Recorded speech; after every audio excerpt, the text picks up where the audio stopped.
Hello, everyone. Thank you for coming. Welcome to NAHDO's 40th annual conference. We will be starting in about 1 minute. Before we begin, we want to cover a few housekeeping items. On your attendee screen, you can enter comments or questions in the chat. We hope you will take advantage of the opportunity to engage with our speakers and other attendees. This session is being recorded. We recognize and thank the California Healthcare Foundation for being our Petabyte sponsors. Information about all conference sponsors is available in the sponsor area of the platform. Please take a few minutes to visit each sponsor's booth where you can find more information about them and find game tokens. Game tokens are keywords or phrases used in the token hunt game for a chance to win prizes in the daily drawings. Now, let me turn the stage over to Norm Thurston, NAHDO's Executive Director. Norm, the stage is yours. Thank you, Debbie. It's certainly a pleasure to be with all of you today, and so good to see so many people joining. So let me go ahead and introduce today's Igniter session. The topic today is the Maine Cancer Blueprint, using linked health data to drive community action. Today's moderator will be Katie Martin, the CEO of HCCI, the Healthcare Cost Institute. Let's bring Katie to the stage.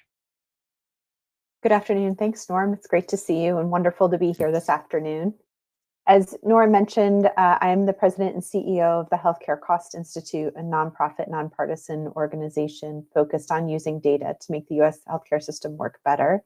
And I'm so happy to be moderating this afternoon's session featuring the Maine Cancer Blueprint.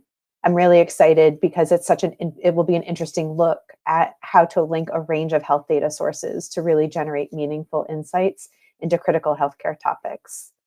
I'm really pleased to introduce Danny Saunders from HSRI, who will be walking us through the Blueprint project and then giving us a brief demo of the tool.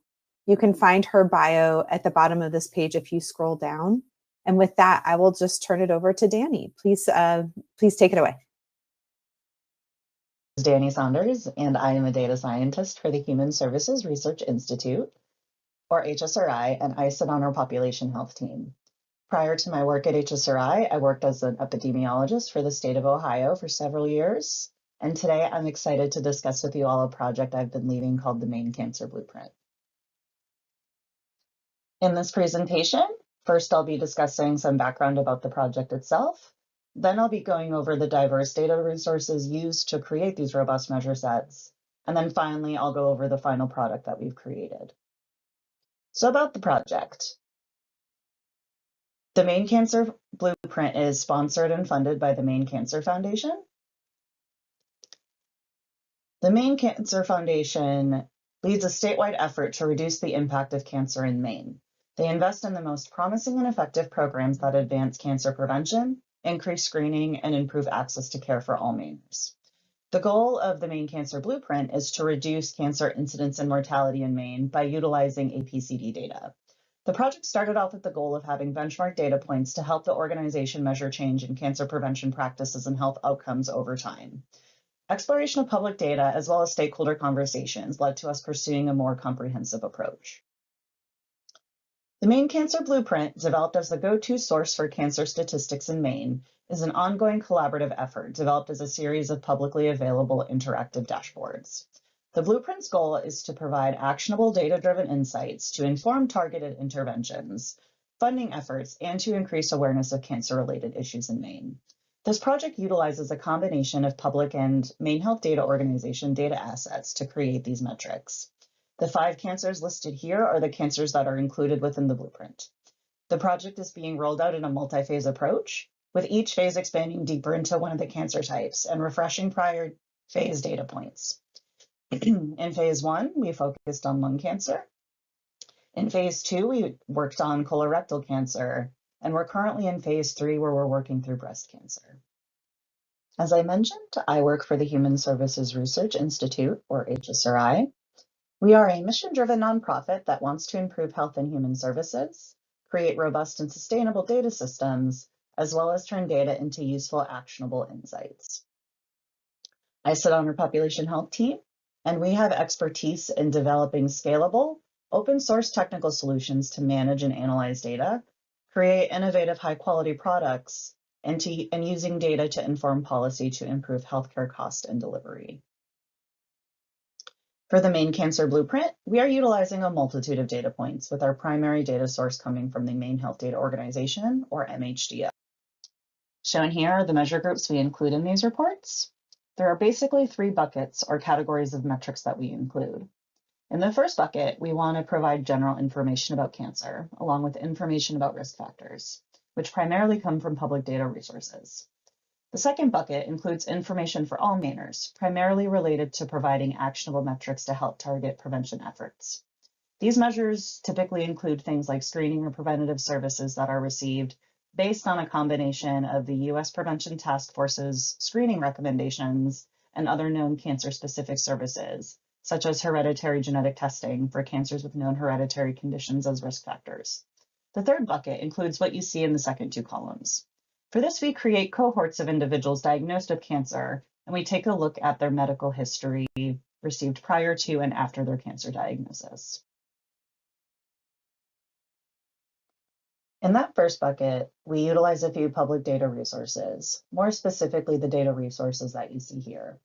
We include cancer statistics from the CDC's National Program of Cancer Registries, data points related to lifestyle factors from the Behavioral Risk Factor Surveillance System, or BRFIS, some employment information from the U.S. Bureau of Labor Statistics, as well as Maine CDC's radon testing data, since environmental exposures can contribute to one's cancer risk. When it comes to public data, there are limitations in the information that's available, and these limitations do vary between resources. Generally speaking, public data points are usually already aggregated, so if there are different types of groupings that you're interested in, you can't recalculate the values or modify methodology based on your analytic use case. All remaining metrics we develop utilizing MHDO's data assets. These include the Statewide All-Payer Claims Database, or APCD, which contains medical, pharmacy, and dental claims from Medicaid, Medicare, and self-funded or commercial plans. For self-funded payers, a majority of the data comes from non-ERISA plans. ERISA stands for the Employee Retirement Income Security Act of 1974, and ERISA plans are exempt from submitting data to state APCDs due to a United States Supreme Court decision released in March of 2016. However, some of the largest self-funded ERISA plans do submit data to MHDO on a voluntary basis. For this database, limitations include health plans with less than $2 million in annual premiums are exempt from submitting data to MHDO. This database is limited to individuals that have insurance. Some populations are not represented unless they have additional insurance, such as Indian Health Services or veterans. Data is defined based on claims-related information, which is intended for billing purposes. So information such as medical notes or medical history are not available unless by proxy through a specific billing code. Another asset we utilize is the Statewide Hospital Encounter Database, which includes all inpatient and outpatient services of hospital and hospital-owned specialty groups and primary care practices. This dataset contains recent data with quarterly data refreshes. It encompasses all hospitals in Maine with the exception of the VA hospital, and includes all Maine hospital patients. For example, this dataset includes the uninsured, visits not covered by insurers, or otherwise captured in the APCD. In contrast to the APCD data, this dataset does not include payment information. Another asset is their person directory. This includes data submitted from either APCD or hospital databases and is condensed into a de-identified person directory that includes aggregations across these datasets for an individual's demographic characteristics, such as sex, race, ethnicity, and date of birth. This table contains the best demographic information for individuals across these data assets and fills in the gaps based on inputs from across the data streams and submissions. On the right-hand side of the slide, you'll see the types of information contained across these data assets, and they include things like demographic characteristics, diagnostic and procedure codes, service dates, and NDCs or medications. In addition to the data owned by MHDO, for this project, we utilize some databases that are linked to the MHDO data. These include data received from the Department of Health and Human Services, Maine CDC, and contain death records and the statewide cancer registry.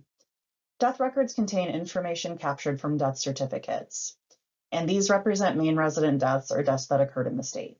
Death certificate data contain demographic characteristics, as well as death information such as location, date, and cause of death. The Maine Cancer Registry participates in the National Program of Cancer Registries from the CDC. This registry is limited to Maine residents that received a cancer diagnosis as defined by a set of ICD codes. Cancer registries contain more detailed cancer information, such as cancer stage and tumor characteristics, in addition to demographics for those diagnosed with cancer. In other words, the cancer registry contains more specific cancer details that would otherwise not be captured in APCD or hospital encounter databases. These linked datasets are a de-identified dataset that is created from a probabilistic data linkage based on demographic characteristics in order to link people from death records and the cancer registry to these MHDO data assets. The final product is a website that contains multiple interactive Tableau reports that include all of the various buckets of measures that I had mentioned earlier. At the end of this presentation, I'll be providing a quick demo of the website to help orient you to this tool. You can access the blueprint by going to this web link or using this QR code. Currently, the dashboard reports are not mobile friendly, so we recommend reviewing them on a computer or a tablet device. For all cancers, we include public incidence and mortality statistics with data updated with each refresh or iteration. As I mentioned earlier, we've developed more detailed measures in a multi-phase rollout with a focus of one cancer at a time. For each cancer type, we create several reports. We create one for risk factors, which utilizes those public resources, a report for screening, which includes measures that are prevention focused and primarily involve the entire state of Maine. We also include reports for more specific incidence and mortality information that is captured from those linked data assets and include details that public data usually doesn't, such as information on stage and histology. And finally, we create a report that looks at that cancer cohort population. For the cancer cohorts, we create several measure sets. We include measures based on characteristics such as comorbid chronic health conditions, screening information, or other health factors for that cancer type. We also include measures about diagnostic services received prior to cancer diagnosis or prior to treatment, such as tumor tissue testing. We also include measures about which treatments are received, including the specific types and time to treatment.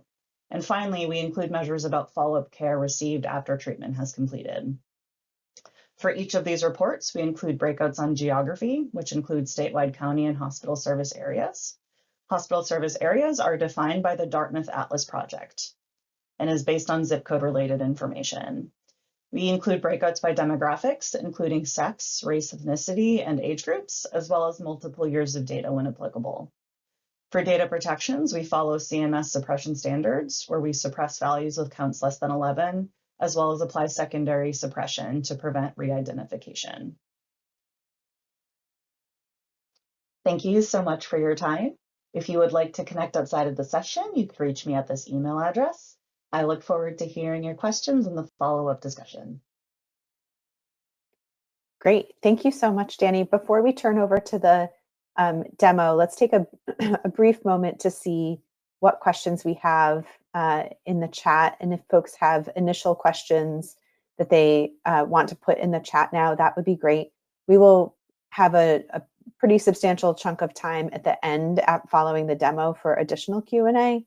But if there are any initial questions or clarifications, now is a good time to do it. I can see that we have one in the chat already related to standard methodology for resolving conflicting demographic information between data sets. Danny, any initial thoughts on that challenge? Well, a different member of my team actually did all of the data linkages, and they would be better equipped to answer if there is a standard methodology that's used. But what I can speak to is that the person directory essentially consolidates everything into one person being on one row of data. And when it comes to the race and ethnicity components, it basically flags each possible race or ethnic group on whether or not that data existed within 5 years for that person from any of the submissions. But otherwise, if you, Valerie, if you want to send me an email, I could connect you with the member of my team who would be better equipped to answer that question. Great, thanks. I think that Yeah, this is one of the challenges of combining different data sets, is sort of when those different data sets contain conflicting information, how do you resolve? Any additional questions from folks before we turn over to the demo? All right, well, Danny, why don't we kick off the demo at this point, and then we'll come back for some additional Q&A. The landing page when you go to mainecancerblueprint.org. As I mentioned in the presentation portion, currently the dashboard reports are not mobile friendly, so it would be best to view these through a computer or a tablet device. Along the top of the page, you will find navigation to various components of the website.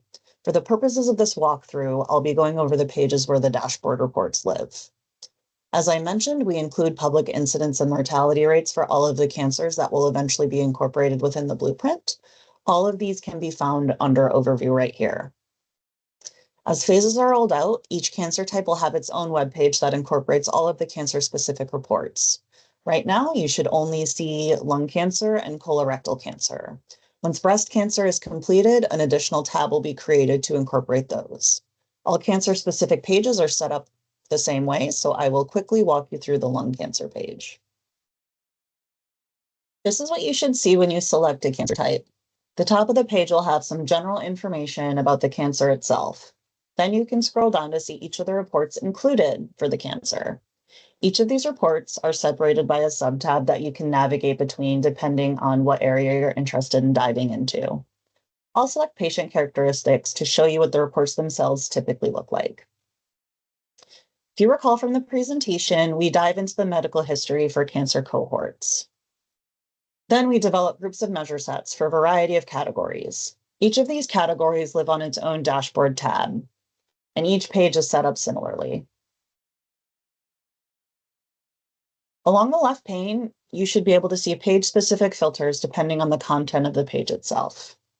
Geography information is separated out by state and regional breakdowns, with filters only relevant to viable data based on our suppression rules.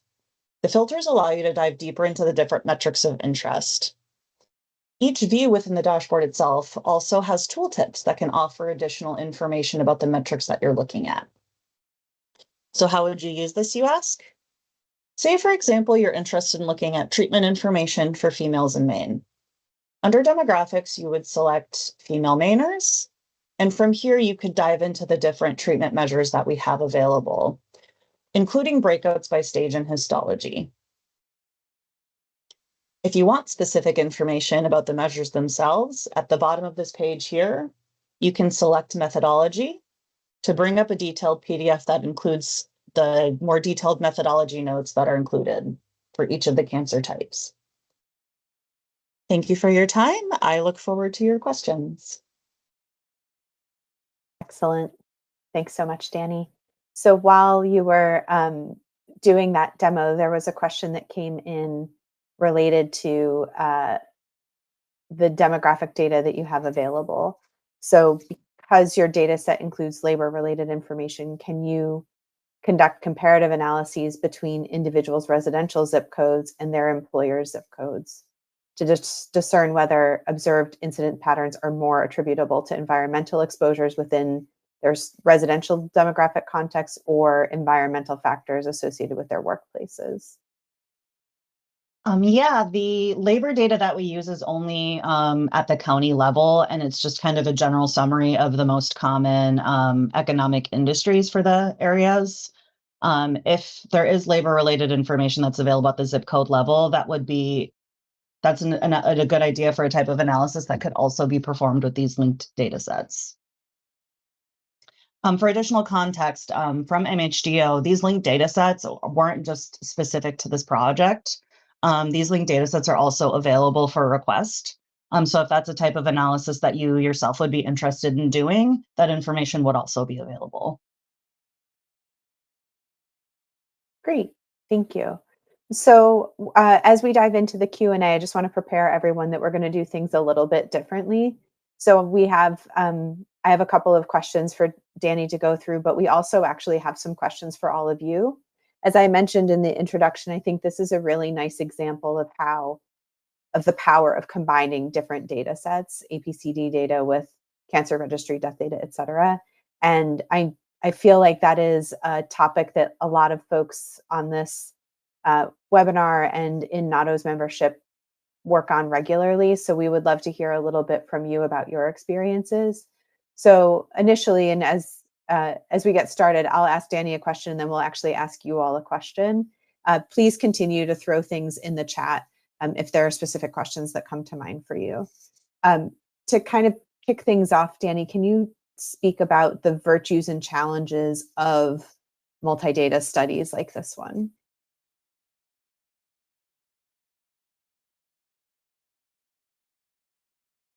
Oh, I don't think I can hear Danny. Can others?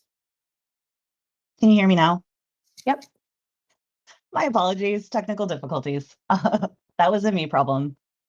For the virtues of multi-data projects like this, multi-data projects like this can kind of help fill data gaps that exist within single source data points.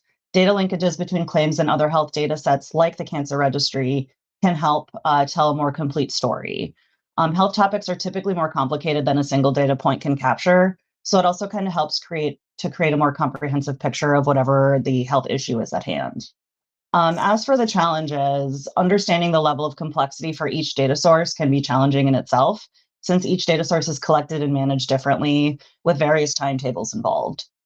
So you really need to be aware of the limitations and strengths of each data set that you're using to ensure that the methodology is actually getting at the intention of the analysis. And another challenge was already kind of discussed briefly about the data linkage itself. As I mentioned, our tech team used probabilistic data matching to link between MHDO's main data assets and the cancer registry and vital records. So if there's like data quality issues such as incorrect inputs or considerations, such as limited social security numbers available, there's always a chance that the linked data may not be representative of the same person, since multiple people can have the same date of birth and name. And people can also move across states and change location over time. Yeah, that's a great point. Someone with a very common name. There are lots of Katie Martins running around out there. Okay, so question for the audience. Curious about your experience with this. Are there other external data sets, or what are the external data sets that you all have used to fill in known gaps with APCD or hospital encounter data sets? What have you used? Which data sets have you used? And how have they addressed the gaps that you are experiencing and working with?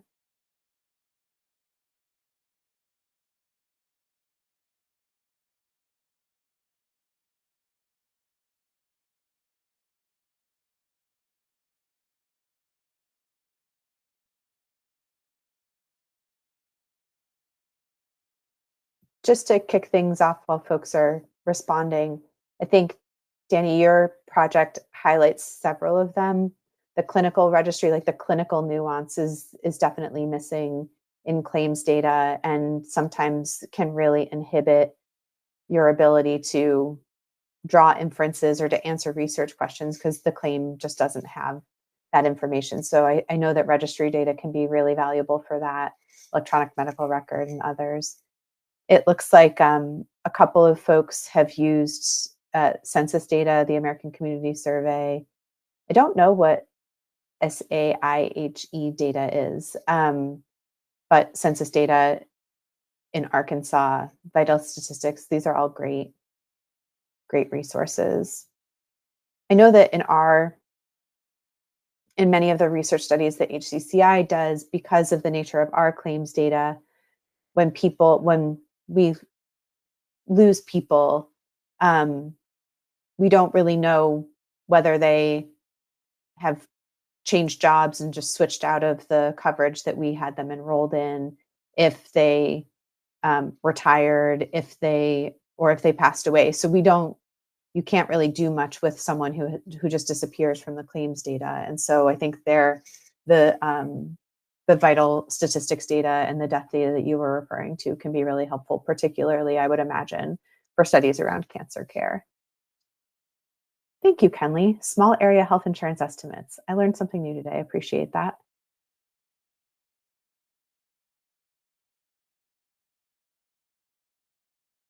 Danny, any other thoughts or reactions to some of the the data sources that people are using. Z codes. Yep, that's a good one. Mm-hmm.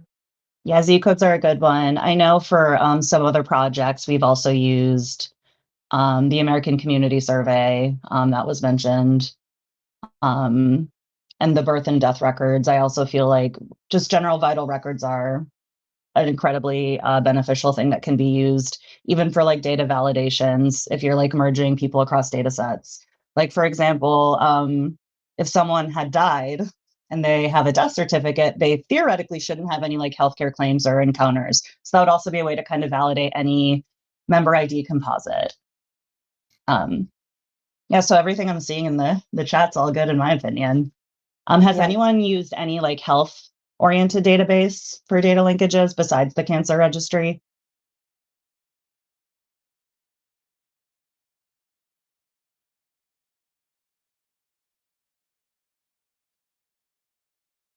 Ooh, the EPA data on air quality is a good one.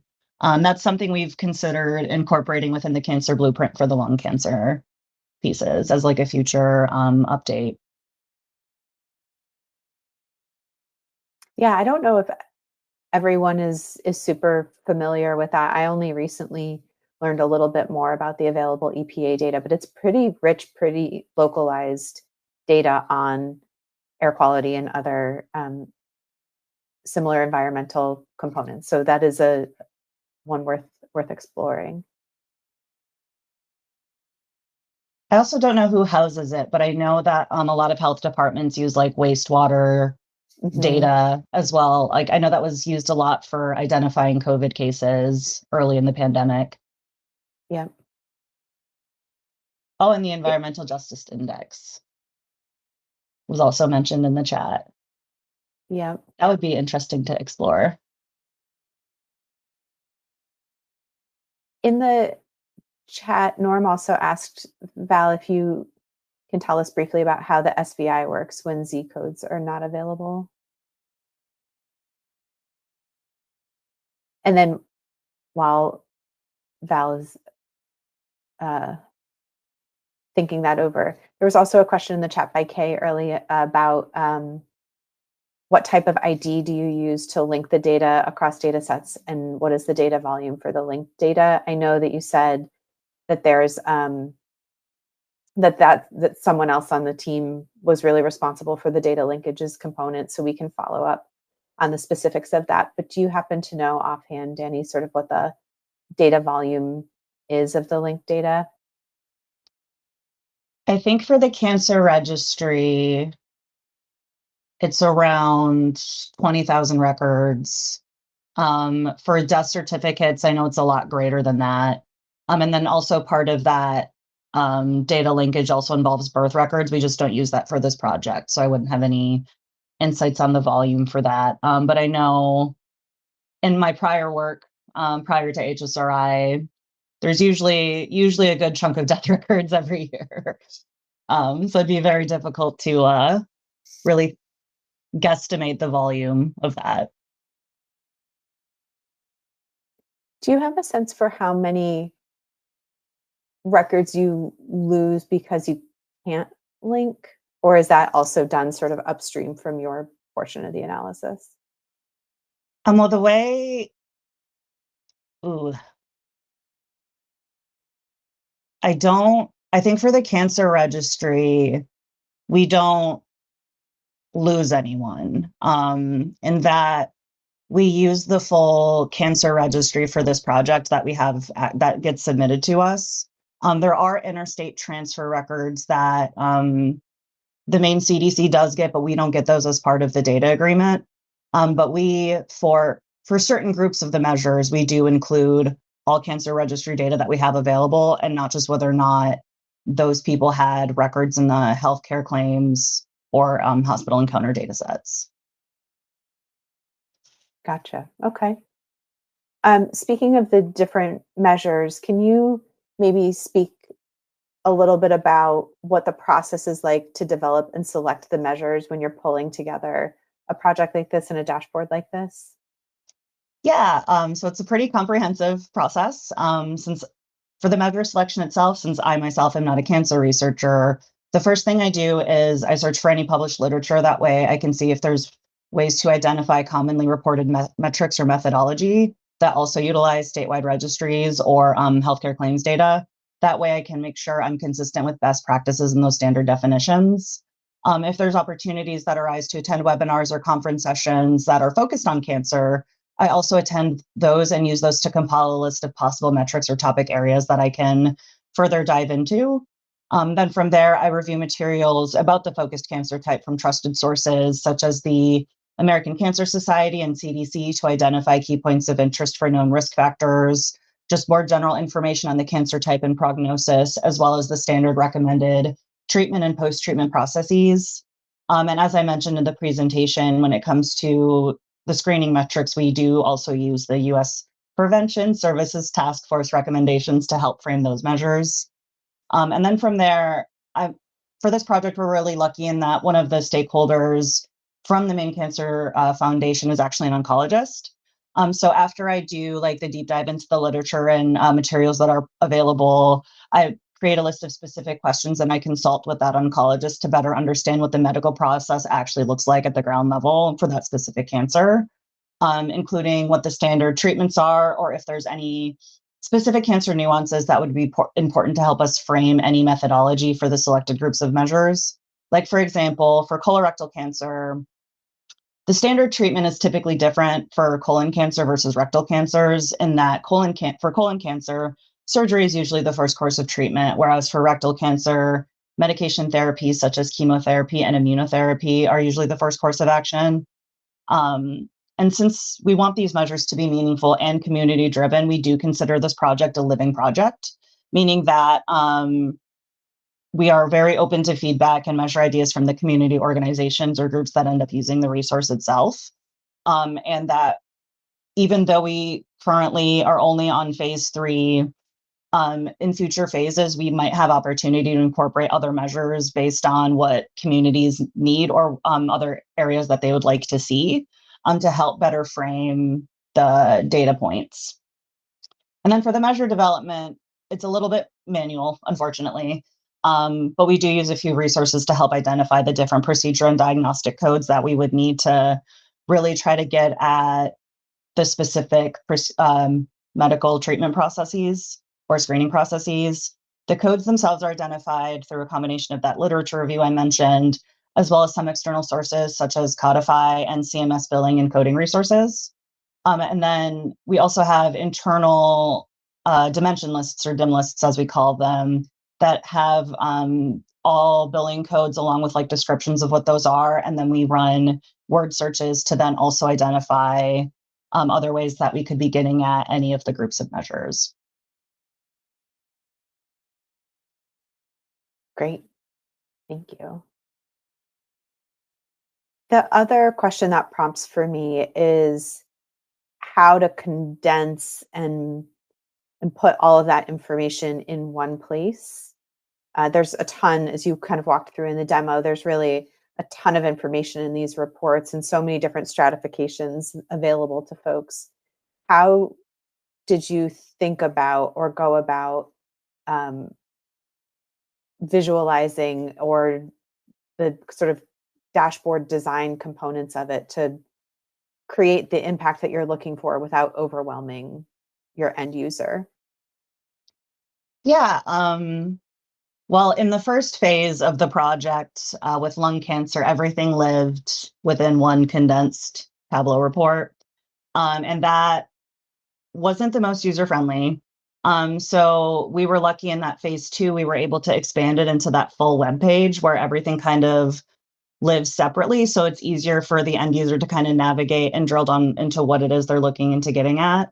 And for the reports themselves, we try to keep things as simple as possible, and we try to make it as user-friendly as possible and intuitive. And we use a ton of like different filters and navigation tabs to kind of allow the end user to get to all of the different points of interest while everything's kind of clearly labeled and condensed. And just in general, for best practices with Tableau reports, you shouldn't have more than 4 visuals on a page. So that's also something that we've done in trying to limit it. So that way it's easy to kind of like get where you're trying to go, answer the questions you're trying to answer, and then also like understand what it is that you're looking at to create that comprehensive picture. Have you gotten feedback, or do you have statistics on kind of user interaction, or kind of how your end users are receiving it and working with it? Unfortunately, no. We just actually launched the website for the Maine Cancer Blueprint earlier this month.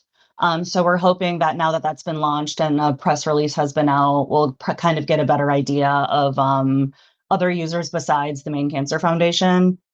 For this project specifically, the primary initial audience is the Maine Cancer Foundation, and that they wanted to use this to kind of understand how to better target their funding and programming.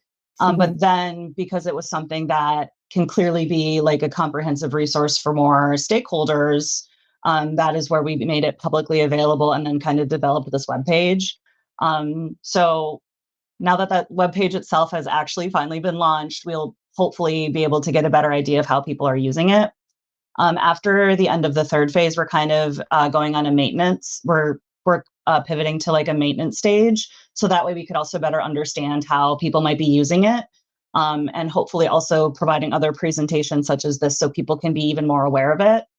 So that way we have a wider audience, because the intention is for anybody to be able to access and use it. Great.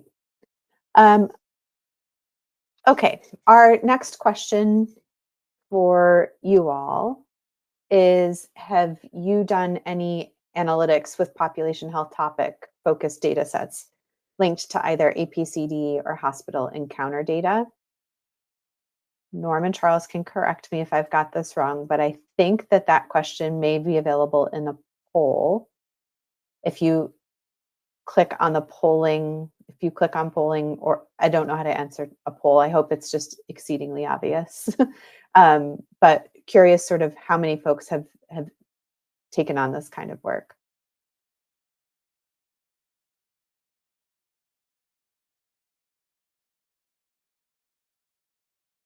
Looks like quite a few people have.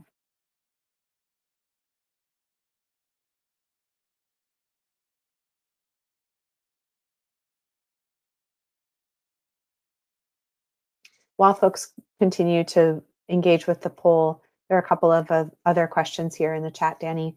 One is, do you use HEDIS measure guidelines when developing methods for measuring screening rates, if there are HEDIS measures available? We do not use HEDIS measures for these, since HEDIS is, you have to pay to have the methodology and to be able to use it. So we do not, unfortunately. But the screening measures that we develop are probably comparable, since it is my understanding that the HEDIS measures also use the U.S. Prevention Task Force's recommendations for how to define those. Great. And then there was a note in the chat about data from the Maine VA hospital, and whether you would be able to see some of the Maine VA hospital data in the Maine APCD. It is my understanding that the Maine VA doesn't submit data to the hospital encounter database. But if somebody were to present with commercial Medicare or other insurance, we would potentially get that data. But I have not myself done any analytics into looking at identifying the veteran population with those specific data sources. We just know that those are known limitations to APCD data, as well as our hospital encounter data sets. Great. Okay, so flipping back to the poll, it looks like we're now at a 50-50 split, with about half of people conducting population health topic focused work and half not. So lots of opportunity for additional exploration. As Norm, so related to the 50-50 split and Norm's comment in the chat about the HEDIS measures due to cost issues, and I would also say in our experience, it's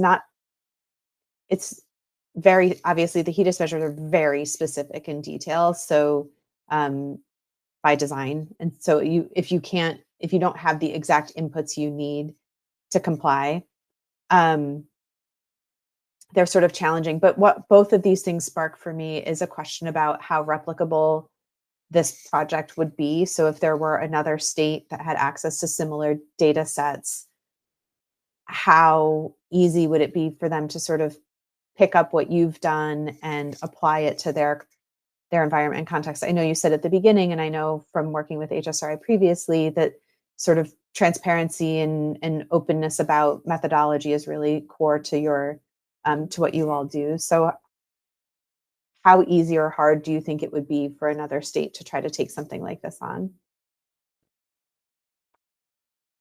I feel like if we made all of the specific methodology details available, such as like what procedure codes we use and all of that, it would be relatively easy, because most of the fields that we use from the APCD and hospital encounter data, I feel like most APCDs would have. Like we primarily use like the CPT field, all HCPCS procedure fields, as well as diagnostic fields. Yeah, so outside of like what the data linkage process looks like, I don't know how difficult that would be to implement, because I know I myself am not the one who did that probabilistic matching. But if the data sets had already been linked, the analyses itself, I feel like could be relatively easy. Obviously, it's complicated in that there's just a lot of nuance and detail to the data itself. And one of the biggest issues that we ran into in developing all of this is that there's not like a standard list of like procedure codes that would be qualified to capture things like radiation therapy, for example, or chemotherapy MDCs and things like that. There are a few resources available, but they are not all encompassing. So if anyone else is interested and they want to reach out to ask us more details about the methodology that isn't embedded within those methodology documents within the dashboards, I would be happy to answer any questions that someone may have. This type of work I feel like is incredibly important because it's basically a community-led project. Like the Maine Cancer Foundation wanted this work done. They were the ones leading this. And since it's community driven, I feel like that's a big strength of it, since we also had stakeholders to help kind of frame and guide how we wanted the blueprint to work and look, and what key components were, especially in the early phases. So that stakeholder piece is also an incredibly important piece in developing a project like this. We do consider this project community-led and community-driven, and honestly, the community is where the community organizations at the ground level are the ones who can help enact real change. So that partnership, I feel like, is incredibly key and important. Yeah, that's a great point. All right, we are at time, and so before I flip it over to Norm to tell us next steps and wrap us up, do you have any closing thoughts, Danny? Any last things you want to share with the audience? No, but well, I guess I do have a last thought. I feel like one of the biggest takeaways and lessons that I've learned in doing this work is that there's like a plethora of condition-specific databases that can be used for any public health analysis. If people didn't know, there is mandated reporting to health departments for certain health conditions, and these do vary by state. The cancer registry is just one example of that. And these, as we've already kind of discussed in the chat and all of that, these can help kind of fill in gaps or even be used as validation. And I think that those health specific data sets are an underutilized area that can help enhance our healthcare analytics and better equip us to actually improve population health across the board. Great, thank you. And just one last quick thing, and then Norm, you can take it. I want to acknowledge in the chat an interesting conversation around HEDIS and HEDIS-like measures. What folks are describing there is very similar to what we've done with HEDIS measures, which is you get as close as you can, you get them sort of conceptually aligned rather than attempting to replicate the exact methodology and specifications. And I would also just note more broadly, there was a lot of really interesting engagement and resources posted in the chat. So I think the chat is preserved. And so if folks have a chance to go back and flip through that, I think there's a lot of valuable information there. So with that, I will turn it back to Norm. Well, thank you, everyone. Thank you for your active participation. We're so excited. We're super excited to see all of the people joining us and to participate. We do have one big announcement, which is next Tuesday, we are kicking off our full version of the conference. So the opening plenary will be on November 4th at 11:30 Eastern Time. And that session will be NAHDO at 40. We'll feature some current and past board members, current and past executive directors, and we're going to talk about the topics that have driven NAHDO and our members over time. So we hope you'll join us for that. Be a good opportunity for you to see some familiar faces, some maybe people you haven't seen in a while. So look forward to joining you then. And that will just be the first of several sessions on November 4th.